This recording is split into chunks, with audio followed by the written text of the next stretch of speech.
Well, very good afternoon to each and everyone who has joined us live once again on YouTube on the channel Indian Design League. मैं आपका host once again in this afternoon. खाना खाने के बाद lunch के time में Sunday afternoon, बारिश का मौसम, पकौड़े की खुशबू मेरे घर में हो रही है. I'm not sure about your, but I'm promising you that you are going to make this Sunday worth.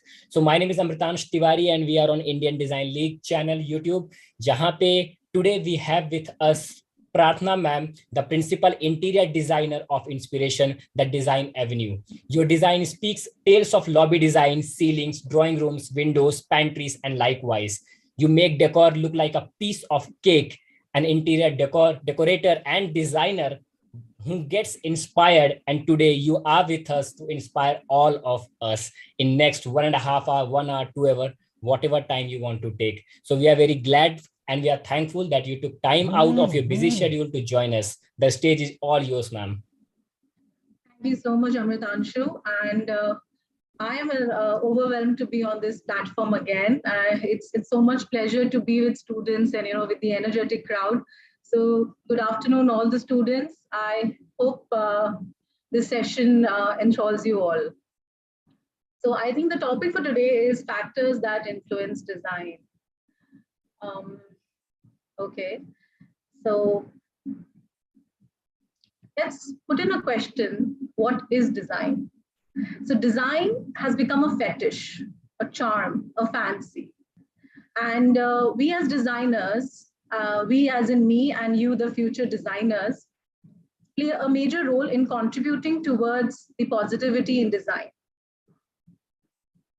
Design is everywhere around and is a variable. It means and feels different to everyone. We can find design in a product. We can find design in a simple coffee mug. We can find design in each and everything that is around us.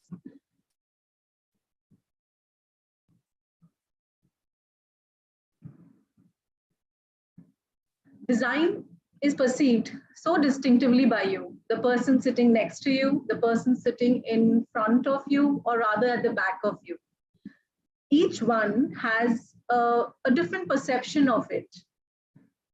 We make things come to life and we curate it for the world. So we play a very important part in the process of design.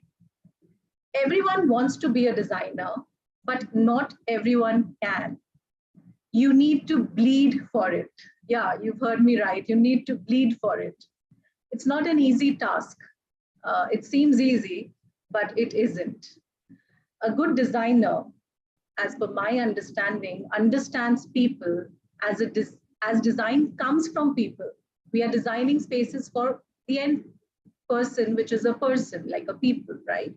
It is so important to know, and if you are born with this ability or have developed it for better, then you also have a responsibility towards the society to give back a better design environment.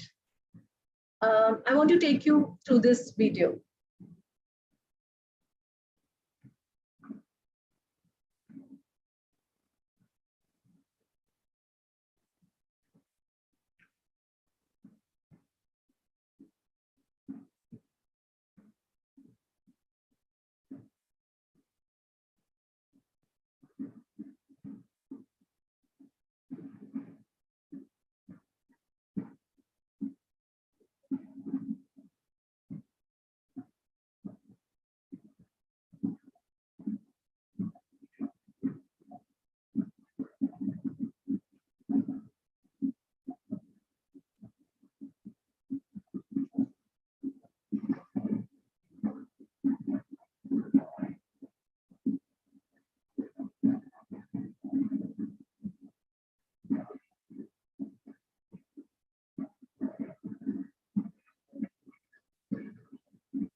did this make you happy?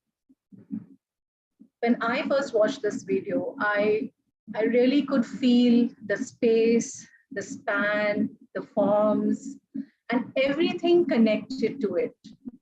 And I feel that personally, that if you can make a happy place for a person, that is the most successful part of your professional life.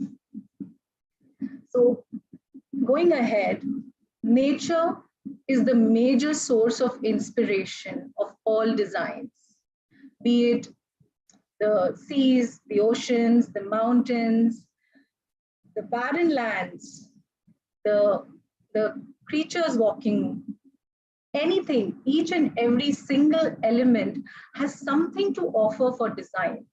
And that is where the real inspiration comes from.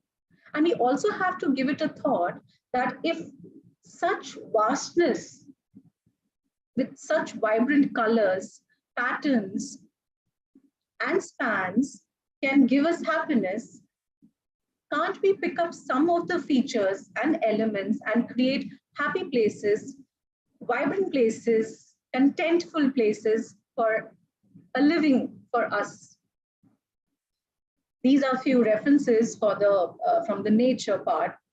Likewise, I feel that food also comes, like these natural things also come from nature. So these kind of fruits, vegetables, and I think like talking in unison for design as a whole, not just interior design, design as a whole.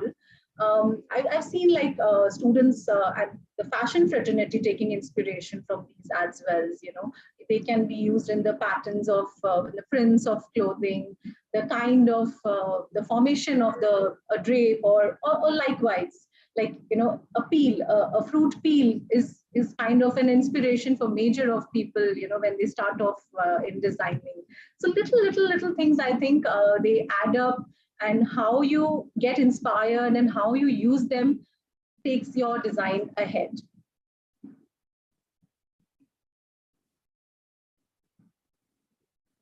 So design at different times. Now, if you can see, we are talking here about design evolution. Design evolution, like if we think about, if you can see the dates, 1870 to 1969, mass production. So classical design. Classical design is an old school style of designing things with perfection.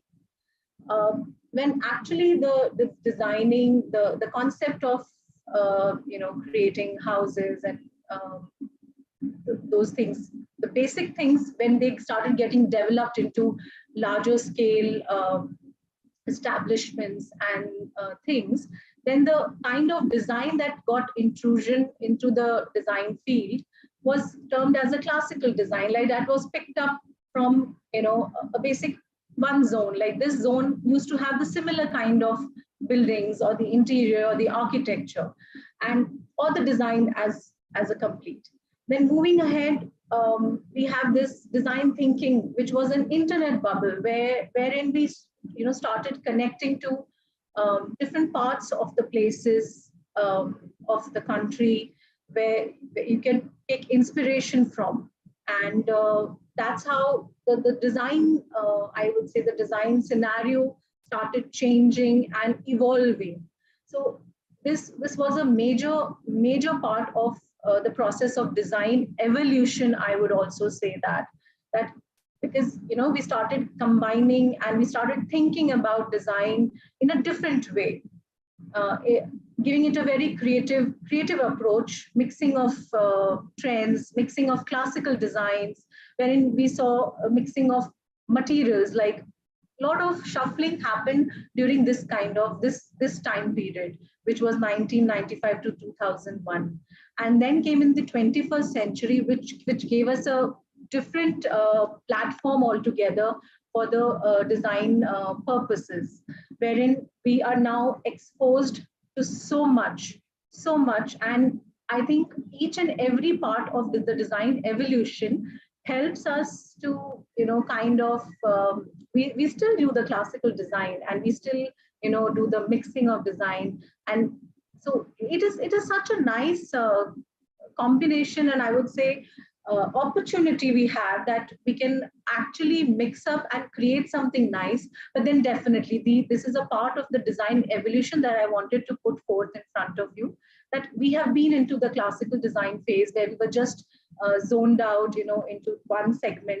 Then we kind of mixed up, and now there's no limitation. Like you can see, computational design is a software-based design that is directly related to anything in any which way. These are half sentences so that you can just connect to it, and you can add on and add on, and there's no limit to design. So I think, yeah, this is a very important thing to look at.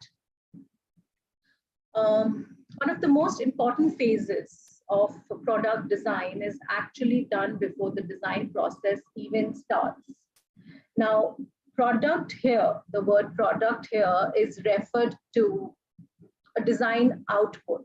It can be anything from, like, taking reference into interiors. It can be a bungalow or a big, huge, large-scale architectural building, or to a simple, even a small, a safety pin, I would say. And so it is a product. Okay. So before you start building a design, you need to understand the context for existence. It's the time when the design team must define the design vision and strategy. So it's a very simple thing if you understand this, that before, obviously, if you're starting up something to design, you start thinking and you start building on the context of it, for what it is required, what is the basis of this product. So there are many factors that go into the building of a product for the final outcome. And that listing, that knowing, that understanding, and then that I would say actually putting it into process is very important. And definitely design is something, as we've always talked about, it's always a team effort. So it's very rightly mentioned that the design, it's the time when the design team must define the design vision and strategy. So you know the factors that go into a product design, and then you should know how to actually process it. So how to develop the design? Now, the first and foremost, which is a very, very important thing, is to know that what the product, as we discussed earlier also, to know what the end product is used for, or who is the user of that end product. So in that process, you get to know, you need to talk to people, you need to understand what is the product, what is the requirement, why is it, and how is it to be there. And then we move on to the next thing, which is definition, defining the lines. So like I would like to give an example here, like, clients come to us and then they give us their requirements. Like if a client comes in for a luxury residence, so they give us their requirements. Some things are adequately proposed, and some things are some requirements or some color schemes or something or the other, some element is not sometimes suitable to that project. So we kind of take the requirements from the client, and then we kind of define, okay, this the final outcome out of these requirements, these things are important to finally define the end product. And then we go on to the next thing, which is ideate. So definitely, when you've listed down, what you want to make, then you have to think that how is it going to be. So then comes in the design process, which is the amalgamation of the entire thought process, discussions, inputs, listings, everything that you've done before. That then later goes into the process of ideating, putting it down on paper, or for that matter, your CAD softwares or any other software that you're using, and then getting out a design prototype. So once you've kind of dwelled on the design product, the final outcome, that you want to have this kind of a design for something, then you kind of make a prototype for it. For designers, it can be a 3D drawing or a visual representation. So, and for other people, definitely it can be something more, physically visible. So these kind of, levels we pass on, and then we finally go on to the testing of it. That, okay, we studied this, we discussed about this, and then how we defined, and then we designed, and then we got the final output. Now we again go back to, after testing, is it like, okay, again we go out to ideate. So, it's kind of an interlinked process, but then it is a very major and important process, and that is how a design is developed. In the normal project also, when the client comes in, we get the requirements, we list it down, we have sit-down discussions on the project, design output, what kind of field we want to go in for the project. Because as I discussed earlier, the kind of design at different times, the evolutions of design. So, we kind of think about it, that should we stick to the zonal areas design output, or should we mix it up, or should we do something which is really futurative? So, that's the process that we go ahead with. Now we've learned about the design evolution, design processes. Now, what influences this development of design? We've seen that, okay, design developing is happening, but then what are the bases of this design development? So, as you can see, we have the social and cultural factors. I don't know if you have realized that the community values, religion, history and heritage, artistic fashion, musicals, and literary practices, these are very important, yet kind of subdued when we talk about design discussions.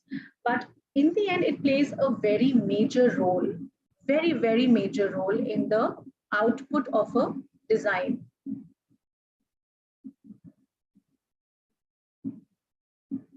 In the output of design.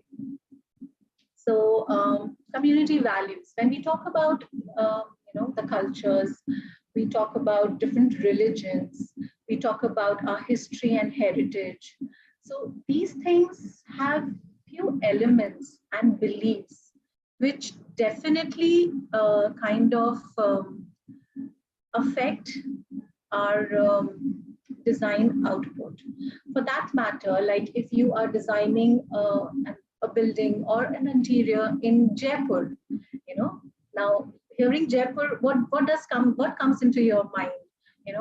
What I see is a lot of arches, frescoes, and little pink buildings, bright colors.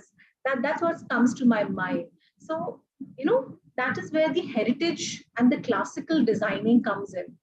And definitely, likewise, the community values and religion, they also play a major role into, for that matter, there are a few colors. If you talk about colors, colors affect the interiors a lot, the design output a lot. So colors play a major role. I would like to take you through this.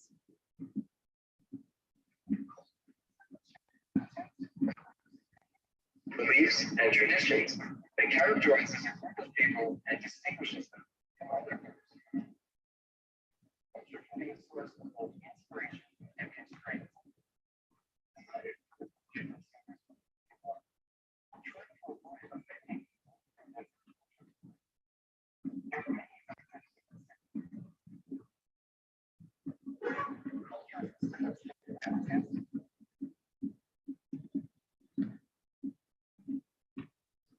So going back to these factors, as we discussed, that the colors, they really affect this.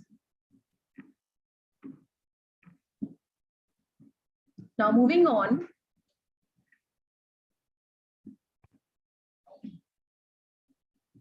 what are the elements of design? So I think we are moving ahead in the process. So we also should know that, okay, if we are picking up things from, the heritage background or other likewise elements that we've discussed, what are the basic elements that affect the design process? So here they are: line, shape, form, color, typography, and texture. Line. We all know what lines are, but then often the starting point for all artistic expression, the line is one of the most essential elements of design. It always has more length than thickness and can be unbroken, broken, or implied. A line can be vertical, diagonal, horizontal, and even curved. Points create lines and lines create shapes. And that's what makes a design. So here, if you can see this picture, this is a picture of my actual site, wherein we wanted to have a connect into the bedroom spaces. So, we use lines as a form of connect. So how these things can be incorporated into a design process is what you have to look into. The same line, when curved, this is a ceiling that we are doing. In the same line, that if we curve it, it gives you a different kind of feel. So the same element of design can be used variably, mind you, variably. You cannot even imagine the extent of it that you can go. And I think once you start actually getting into the core designing, you will really understand, and you should use it wisely. Shapes. Now, a shape is a 2 or 3 dimensional object that stands out from the space next to it because of a defined or implied boundary. A shape can live in different areas in space and have other elements like line, color, texture, or movement. Like forms, shapes come in 2 different types: geometric and organic. So I think this is we all know, but then this is the basis of design, right? Now, if you can see, this is a terrace. This is a terrace of an office space where we are designing a circular seating and a garden space for the client. And it's a rectangular terrace. So what we are doing is we are intermingling shapes in this space. So how and what? If the same space would have been in a rectangular design fashion, it would have given a different look.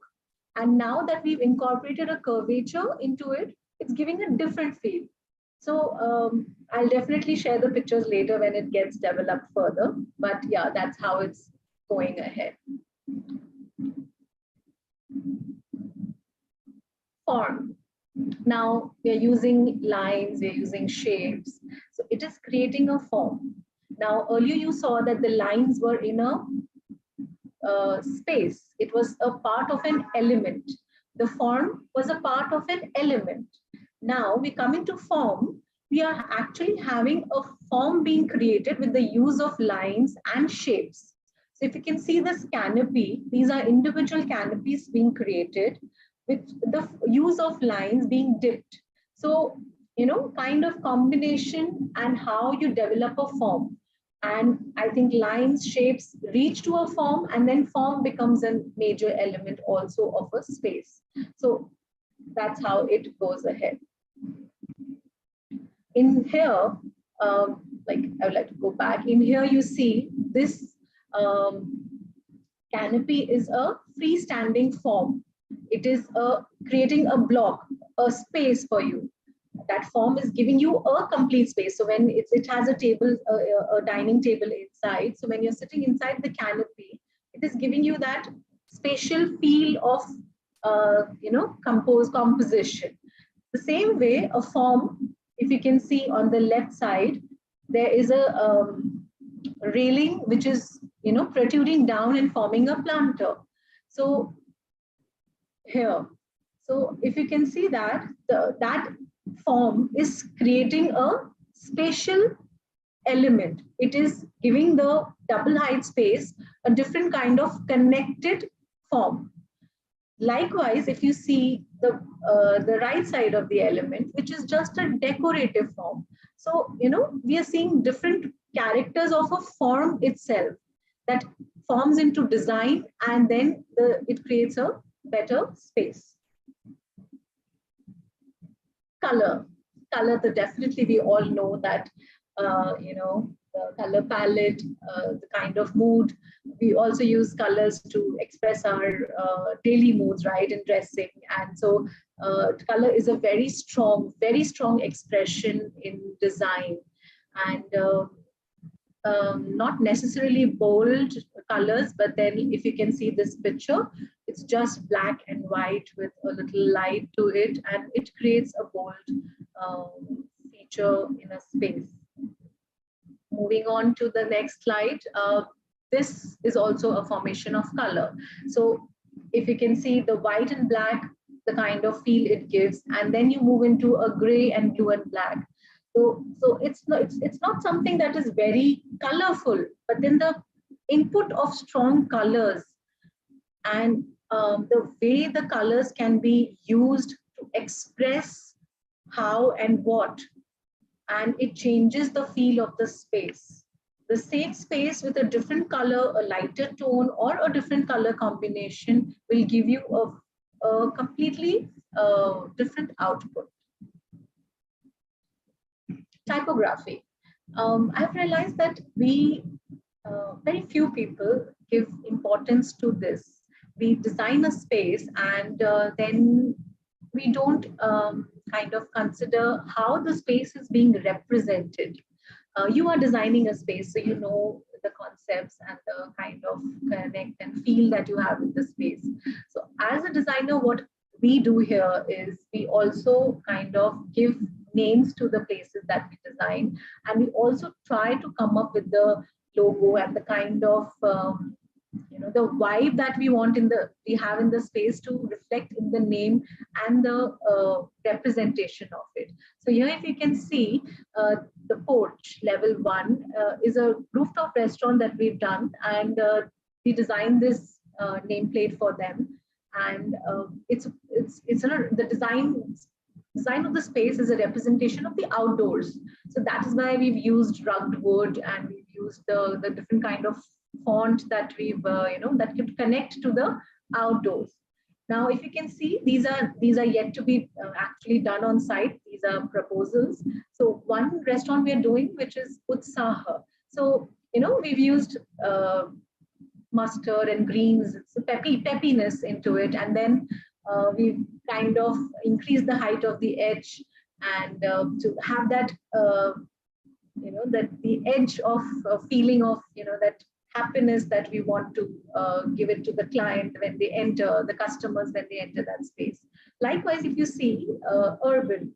So Urban is a restaurant which is in black and white, and so we've given a very kind of a techno feel to the nomenclature as well.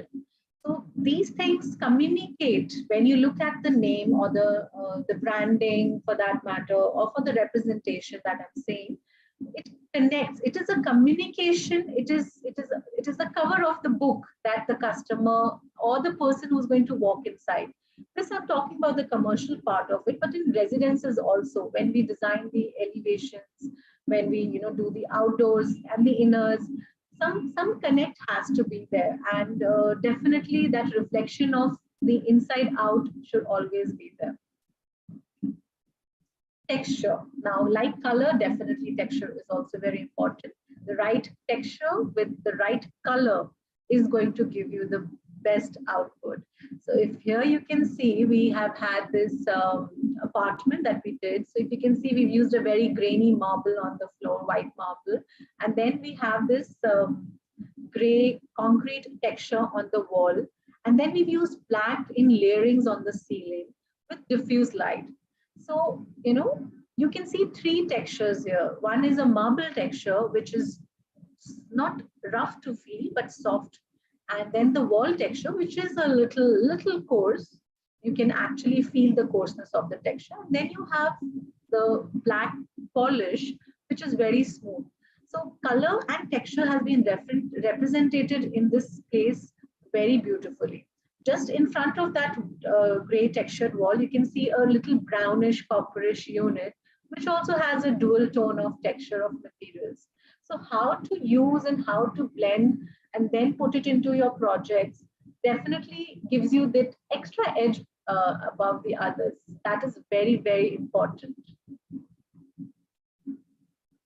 So here also, if you can see the first black and white pictures of the same apartment that we've earlier discussed.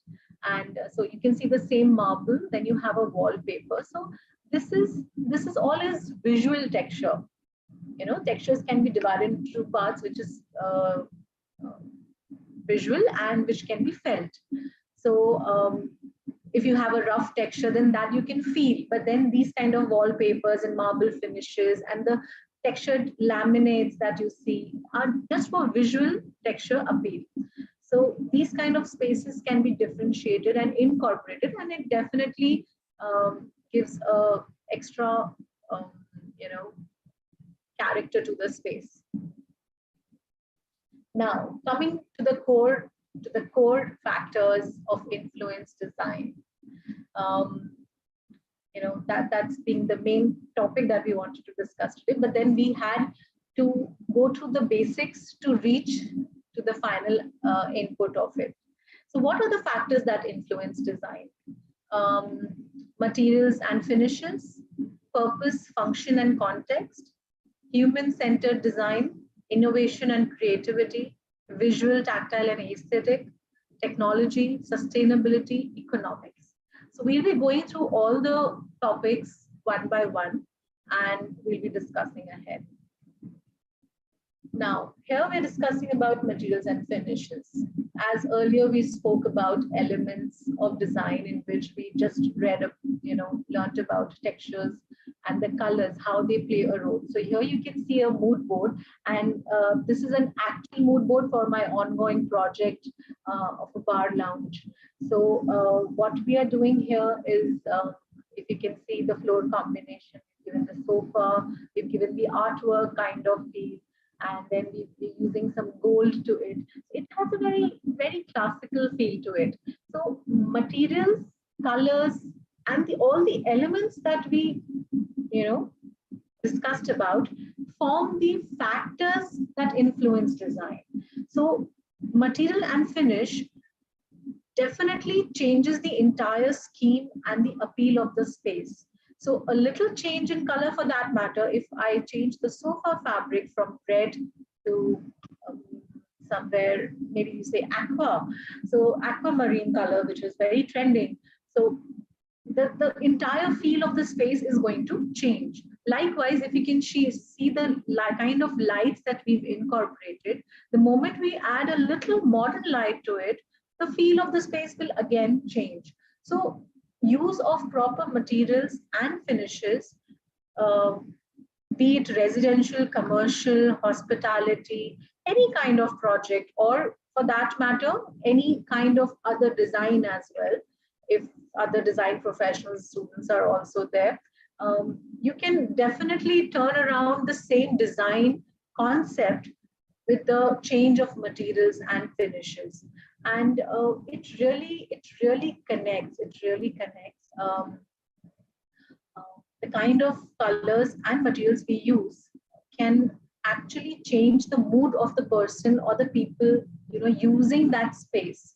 For that matter, if we are using a darker tone, the person using that space is going to be a different zone. And for that, if you're using a lighter tone, a peppy tone, it changes the mood. So factors of these influencing factors are really I would say, important to make a person feel the way they should feel in a specific place. So if you're talking about a restaurant where the person should come and feel happy and energetic and connected and feel like eating a lot of food. So that those spaces should be more classy, more connected, and the use of colors. If you use dull colors in a restaurant, that will make a person feel a little low on energy, and I don't think we would want that. For that matter, we use lighter tones in residences because we want to feel at peace. You know, when we're coming home, we want that space to feel ours, and just a space to unwind all that we've gone through the day, moving around outside. So a space definitely defines with the kind of materials, finishes, and colors that we use.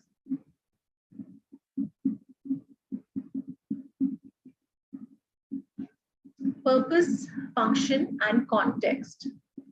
Now, this includes the reason or need of a product in the context and environment of its use.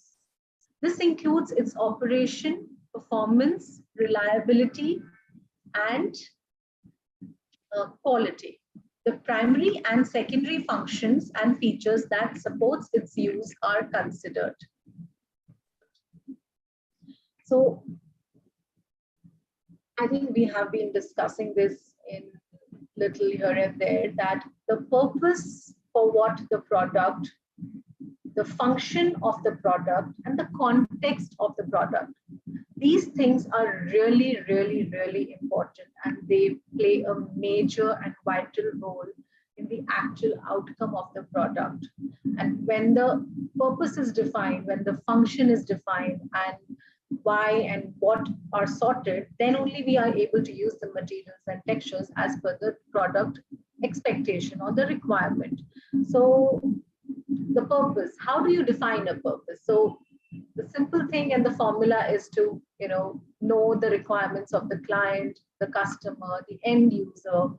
Sometimes there is an end user who you can discuss when you're designing few projects or products, for that matter, which has a large mass appeal, where you're not able to kind of discuss it on one-to-one. Then I think we go in for a general reference criteria, and we kind of design products for those purposes. The function of the product, which was primarily thought of, should be fulfilled. So if you're designing something based on the discussions or the requirements or what the basis that you've received, and the function is not sorted, or the function is not kind of fulfilled, then the product is a failure. So that's what I was saying, that if we are making a space for a person to feel happy, connected, and if we are failing in that, if we are not able to provide that kind of atmosphere or spatial experience to the end user, then definitely the function is a failure. So the purpose is very important, and likewise the function. And the context, definitely. We've been talking about it, that the entire thing makes sense when it is kind of connected. So the end product is always connected to the start of the requirement. So the ends have to meet, and then only the design is I would say, a proper output. And I think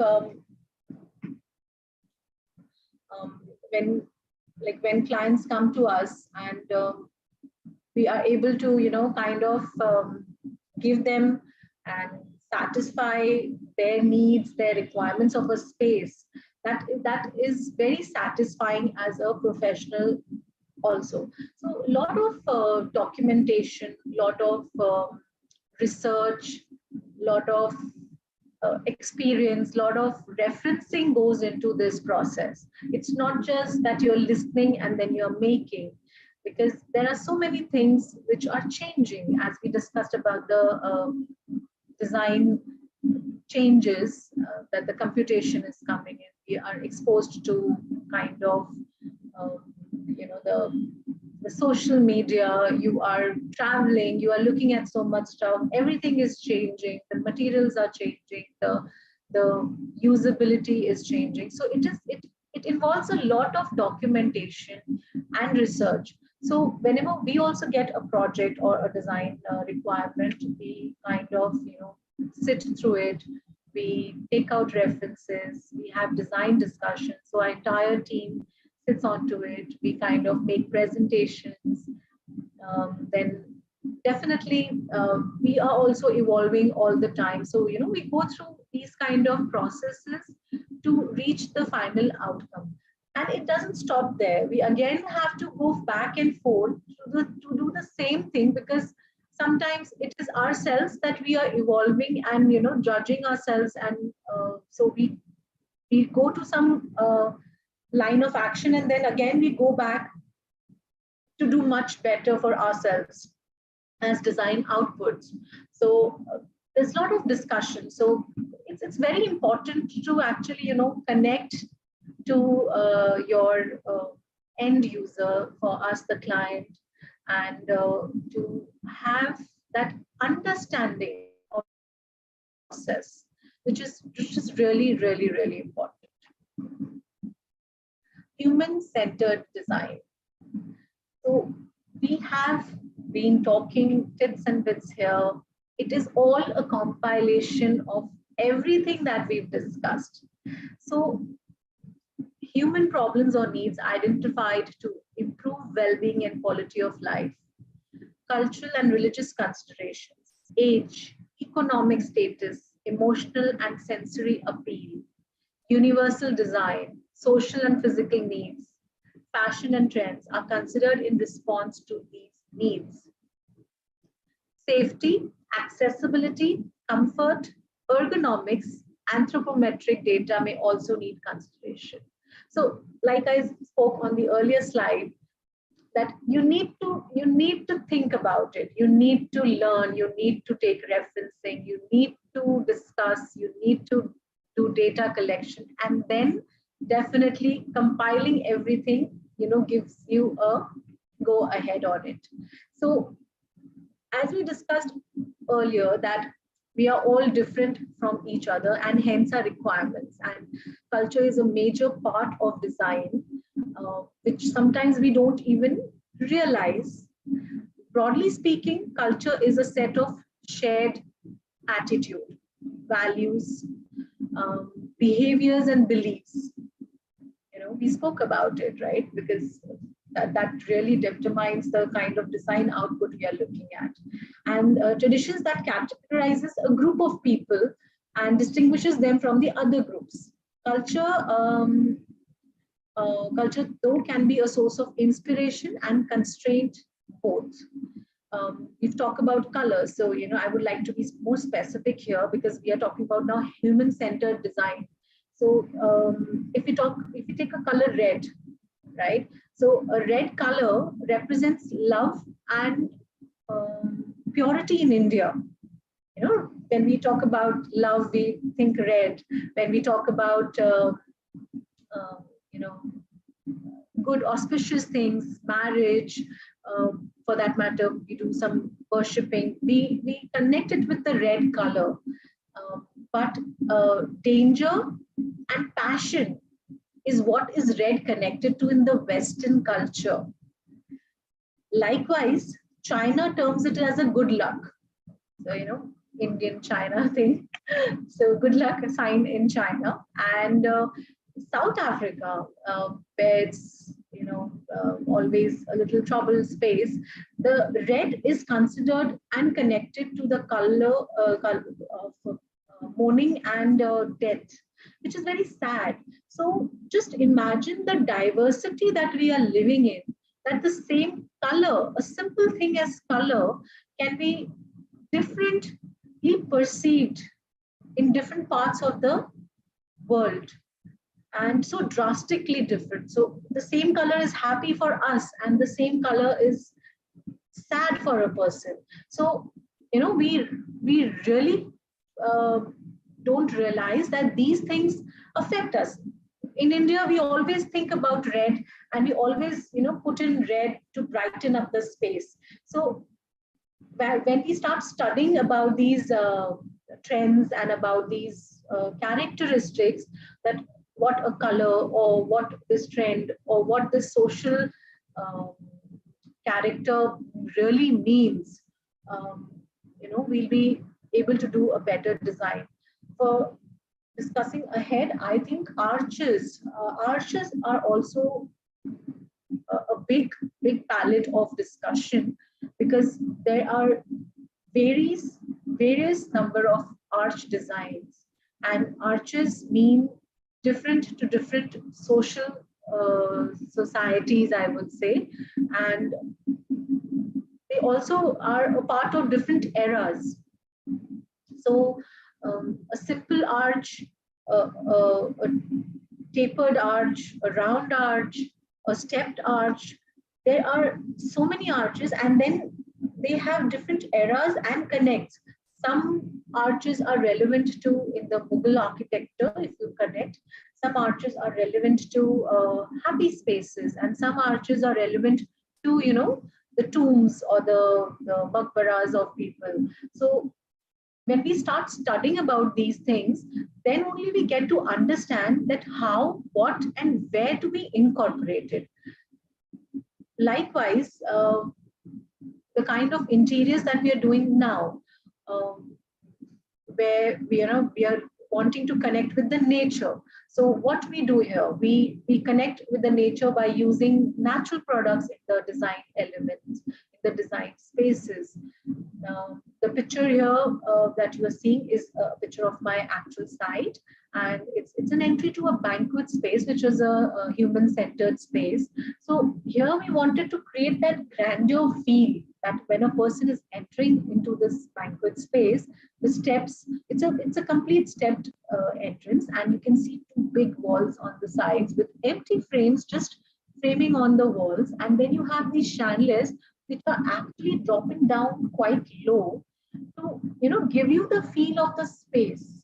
So when you walk up the space, it connects with you. It gives you that feeling of grandeur. So that's what I was talking about, how to,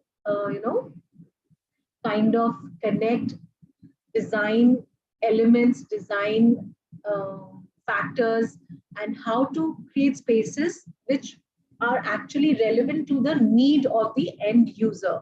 So walking into a banquet with this grandeur, you definitely feel, you know, that space is, because the span is large and you feel that connect to it.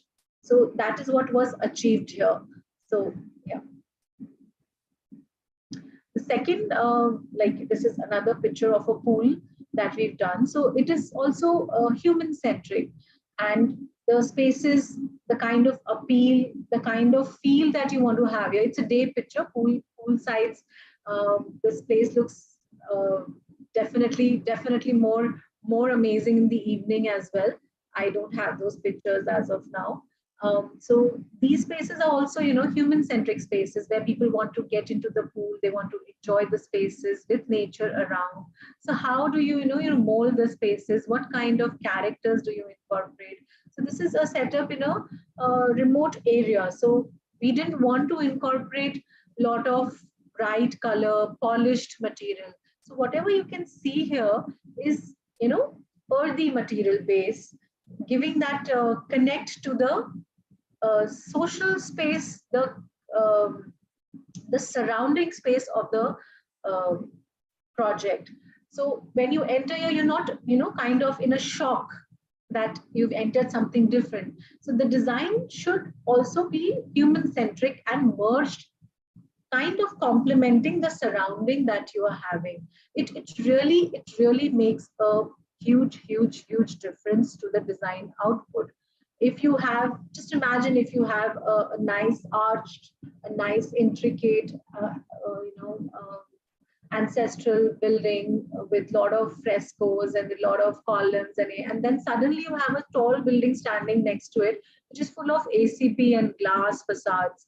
So the kind of cultural shock, visual shock you're going to get is tremendous, and it will never appeal to you. So everything that we are designing is rotating around us itself, be it a smaller product or be it large scale buildings that we are doing. When we talk about skyscrapers, the buildings, the high rises, they kind of, okay, they are majorly being developed because we are short of space on land. So instead of growing horizontally, we are growing vertically. But then the kind of feel that it gives us is also, a factor of design. I would like to share one experience. Recently, I was traveling in Mumbai and I was going to Lower Parel from Andheri. And Andheri is an area where, you have like a nominal sized, nominal height building, no high risers. And then suddenly, when you're approaching Lower Parel, you are kind of going over this flyover. And that was my first experience. I'm like not a Mumbai person, so I recently started traveling to Mumbai. So I felt that while going onto the flyover, I had all the buildings, all the high rises beside me, and it was such a feeling of awe.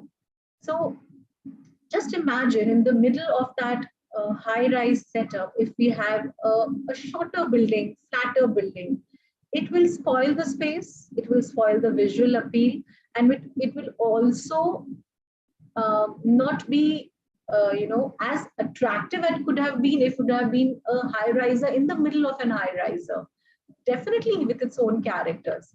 So spaces, what as designers, as design input people, what are we giving back to the society, how are we putting it ahead, is very, very, very important. So I think human-centered design is a major factor for factor of influence for design output. Innovation and creativity. This is the best part. I really love this part because I'm always looking out for, doing something different, trying to do something different, learning and doing. It's always a learning process, and I'm also still learning. So now this is a project we've done in Raipur, and it's a double height lobby space of a banqueting property. So a lot of people are going to come here, and we wanted to create a feature, which could be a wall art, which could be an element of surprise, and which could also, kind of have a connect to the kind of activity that we are having there. So if you can see the form of it, if you can see that the lines and shapes and the form that it has been, dealt with. So the structure is starting from the floor and going up on the wall, turning onto the ceiling, then turning on the glass side, and then it is falling down, and it is forming into a bench. If you can look closely, it's forming into a bench ahead. So actually, I had designed this for a design presentation for FOED, in which they had given us this exercise, to design something out of a single material base. So I took up this real site of mine, actual site of mine, and designed this process here so that, if it comes out nice, we can definitely use it in this space as well. And I think it is a mixed element. So you should always, kind of look into what, how, and where you can, kind of innovate, taking all the forms and all the design factors into consideration, and have something new every time. And that's how you explore your creativity. And if you're using the same material, then also if you're using the same material in a different way, like we always, personally, I'm also I'm always looking out for, new products, new material palette, so that you have a little freshness in all the projects every time. It doesn't become monotonous. So we kind of, find, first we kind of discuss the design, and then we sit on to the development of it. So the kind of requirements and everything put together, we develop the format, and then we detail it out, and then we reach onto the material palette.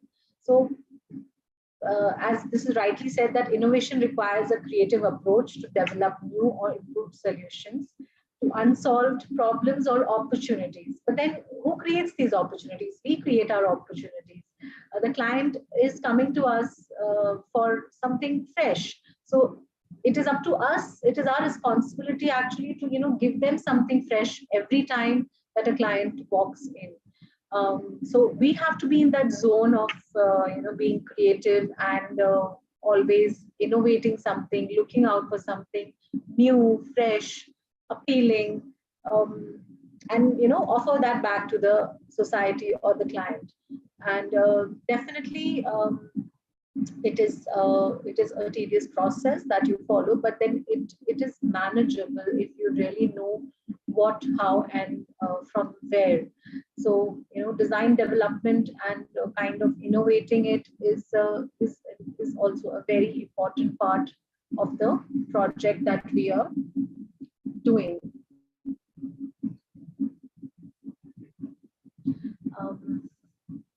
Okay. Now, visual, tactile, and aesthetic. This is another factor that influence our design majorly.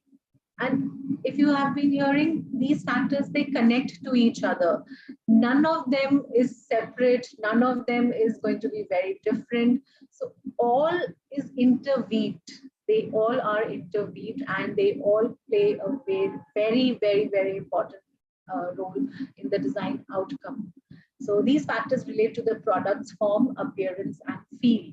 The design principles of balance, emphasis, repetition, movement, rhythm, pattern, proportion, symmetry, space, and surface qualities are used to combine and arrange the design elements.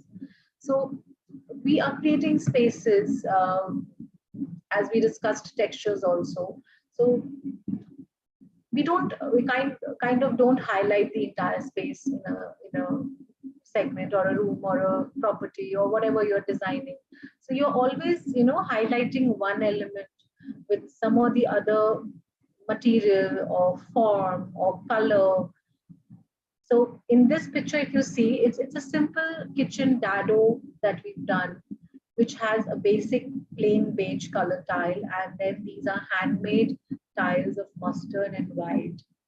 So you can just pick up a simple form, a simple material, and turn it into something which can become very appealing and different looking at the same time. So it is very imperative and very important to know, to understand, and then to decide what to do. So the basis of everything that we are discussing is to know what the requirement is, what the product base starts from, and what has to be the end result of it. In between, we are always, tackling with these things, which is the elements of design, which are the factors that influence design. So all these things are only relevant when you know what is needed and how to give it. So we nowadays really like to pop up some color in our design elements. So, we kind of mix the materials and incorporate a lot of different finishes and forms, and some highlighting elements to, kind of infuse life to the spaces. So, yeah, and I think our clients are happy because they come back to us again, forth and again, to do more projects. So that indicates that, you're doing something right to, keep your clients satisfied. So the content is there when you're designing spaces for these people. So that is also very important. Now, the pool side that I had shown you earlier for a different discussion, this has a bar space in that segment also. So, this was earlier a hut that was incorporated there, and then we kind of opened it up and we created this bar for the experience. It is connected to the pool side. So it is a human-centric design. We wanted people to feel the span of the space. It is a very open-ended space. So we have taken a heighted bar back wall and created high roofs and high entrance areas. And likewise, if you can see the products, the elements that are being used, the big steps, big planters. So all these, small things. And if you can see the amalgamation of lines and forms here, how, strategically we've used lines, squares, patterns, prints, the color tone. So it is very important to know, to create a palette, to understand the requirement, to understand what finally needs to be given to the person ahead. And you being the main connect, you have to kind of always be on a self-evolving phase, to keep yourself updated, to keep yourself energized, to kind of connect the links that we are talking about today. Technologies. This is really interesting because it is going crazy nowadays. So the tools, processes, and manufacturing methods. So talking about the basic manufacturing methods, if you remember earlier, the carpenter, all the contractors, they had all the work to be done by hand. Now, slowly, there are so many processes that have come in that help us lower the burden, increase the output, and a better finish. Definitely with the use of these processes and machines and the manufacturing methods, and the conversion techniques of changing raw materials into usable forms. So a lot of innovative machineries have come in, wherein you can actually achieve something different every time. So if you know the technicalities of the base product, the base material, and you know what you want, and the kind of output detailed drawings are ready, and you understand the technicality of that product, the features and the characteristic of the product, then definitely you can turn the product into a fresh, a kind of a different concept every time. And technology definitely helps us that way. Artificial intelligence. I want to take this into the technology part of it, because technology as a working tool is okay there. Now technology as an experience tool is also coming in. So nowadays we have the artificial intelligence spaces for the entire the space that we are creating. There are so many things to be explored, from touch buttons to voice controls. So just you're sitting at one place, you can just connect to your house. You can see who is standing at your door, even if you're not at the house. If you can, turn on your gadgets, you can give that experience. You can look into the safety measures. You can do so much with technology. There's a firm, Cybertecture, by James Law in Japan, and he does some amazing projects with the use of these technologies, with the artificial intelligence. So I had to happen to attend one of his design presentations, and it was in India a few years back. So he showed us an apartment wherein it was based on a central axle, and the general wiring and all the conduits and everything was just passing through that central pole, and the entire house was kind of a part and a rotation of spaces on that central axle. So it was an amazing change of spaces, the usability of the spaces. Everything was so just out of the world. Definitely technology has to be controlled and definitely used very, very strategically, but you can definitely do wonders with the artificial intelligence and the kind of exposure that we are getting to it. He also showed us some kind of a mirror in the washroom. So you're getting up, you're going to the washroom, you're standing in front of your mirror at the basin area, and there's kind of a mat which you're standing on, and the moment you step onto it, you see all your vitals on the mirror. So it's reading your body statistics. So, kind of you're keeping a check on yourself, your health. It is, that's what we're doing on smart watches nowadays. We are monitoring our ECG levels and whatnot, heartbeats and everything. So technology, if incorporated in the right way, it is a very influential factor that can transform your space from, switching off the change of colors with the light medium and with the change of scenes in the space and whatnot.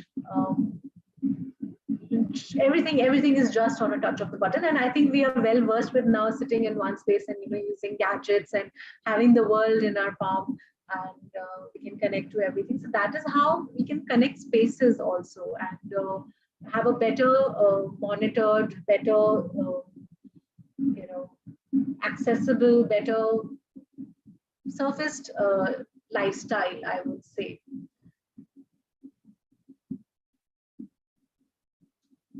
Sustainability. So this is something that we always talk about as designers. We should have, we should use sustainable materials. We should have green buildings. So many people are now getting into the IGBC, and they are working accordingly to the norms and trying to create sustainable environments, sustainable buildings. But then that is a very, very small percentage. So you, as the future of the design fraternity, I would really like to encourage you to get into this system, learn more about it, and try to be more attentive towards it, more connected to it, and be a little more nature sensitive.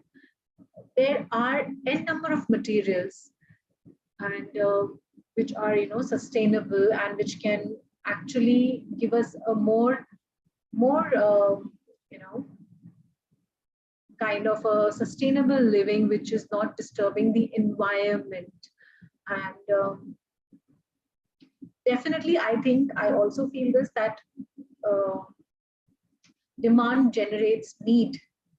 And so when we as designers will start demanding for more sustainable products, more environment friendly material palette, there will be a development and a need to develop the systems likewise.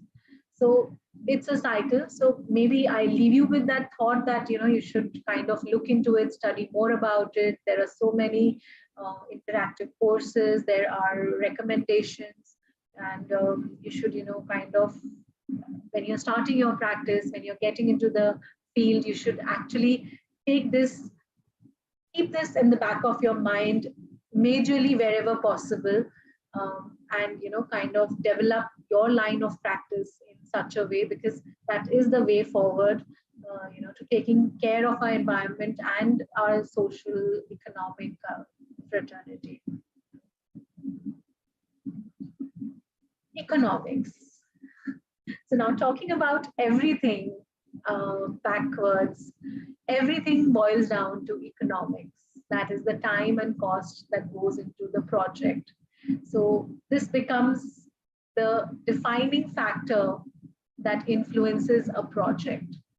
Now you can do endless designs, you can think about endless materials, you can pick up the finest finishes and textures, and yet if you have a specific cost to a project, or you have to fit into a budget of a client, then you have to manage it accordingly. So the first important thing is to understand the requirement of the client, and the second important thing is to understand what is the cost or the budget attached to the project or the product that you are designing. That is really, really very important to define the final parameter of design.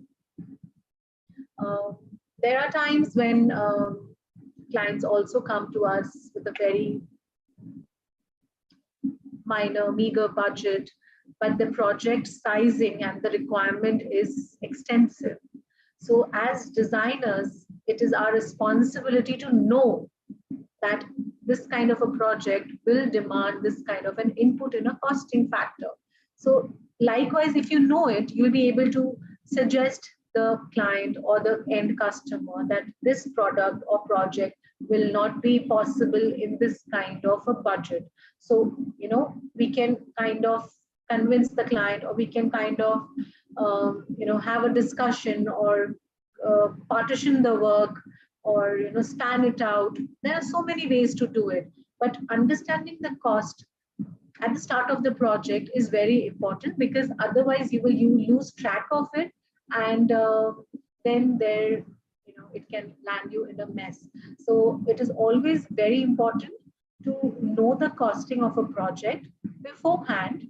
Definitely it's a tentative, the client also understands that it's going to be a little 5-10% here and there. They also understand that, and it happens because in the span of the project, sometimes the labor cost increases, the material cost changes, the specification changes. Sometimes you feel that, okay, the design that you've done demands a better material, or sometimes the client feels that, okay, instead of a 150 square feet tile, I would like to go in for an Italian marble. So the kind of product changes, the design changes, the requirement changes, the cost also gets affected. But then definitely an initial budget, a costing on the entire project is very, very, very important. And likewise goes for time. We always say time is money, and it definitely is. We always talk about from the client's perspective. Today, I would like to talk from our perspective. So when we are taking up a project, we are thinking about the timeline, and we calculate the costing of the project for our commercial fees, depending upon the kind of input and the time that we're going to put in. So just imagine that we're taking up a project, and we think that it's going to wind up in somewhere around 3 months, and we charge an X amount for the project. And for whatever reason, sometimes the delay is from the client side, but sometimes the delay is also from the designer's side. So we as designers, we don't realize that the moment we are delaying a project, we are not able to finish a project in a speculated timeline, we are losing on the profit of the fee structure or the input that we are supposed to receive. So timeline, we always talk about from the client's perspective that we should give the project on time, and the client should not feel that we are delaying the project. But then it is also important for us as professionals, for us as the working people, that because then we are not actually getting something out of it, because there is so many things that go into the working of a project. You are investing so much into the team, the outputs, the 3Ds and everything. So what are you left with? So if you're increasing the time, so everything goes into vain. So I have learned this through my working years, and I've realized this, that time is important, more important than the client. It should be more important to us for a better outcome of the project. Along with this, it is also important that you're designing a project in one era. With the inset of social media, the design scheme, the design trends, the design influx is so that you are developing some pattern, some design concept for a client, and if it gets delayed, it starts feeling from a different era altogether, because there's so much of design influx happening. And then inevitably your project is getting a little laid back, and the output that you want, the kind of feel that time when you are actually handing over the project, the kind of projects and everything that is happening around, that old project, the project that took a lot of time to finish off, loses its charm. So this thing is really really important for us as professionals to look into the proper costing of a project and look into the proper timeline of a project and work things accordingly. It is always better to take up a project, complete the entire drawing set, and then kind of start the project, so that you have the entire work bank ready, the material bank ready, and then you start the project.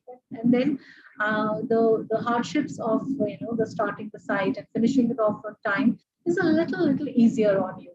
So this is very important, and you should take care of this throughout your all of your projects. Maybe be it a little small 200 square feet space or a 2000 square feet or a 2 lakh square feet space.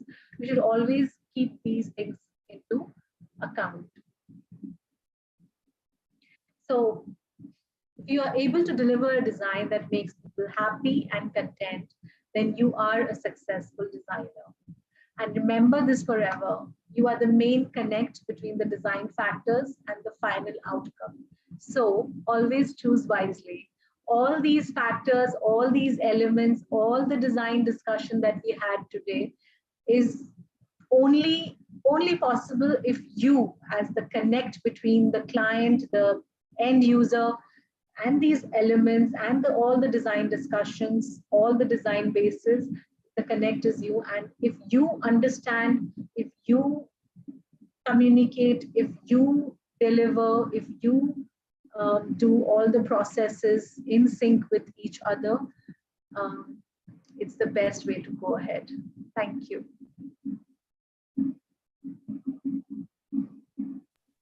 Wow, Pratna ma'am, this was a fantastic session. Students loved it, and we've put so many comments and questions from students.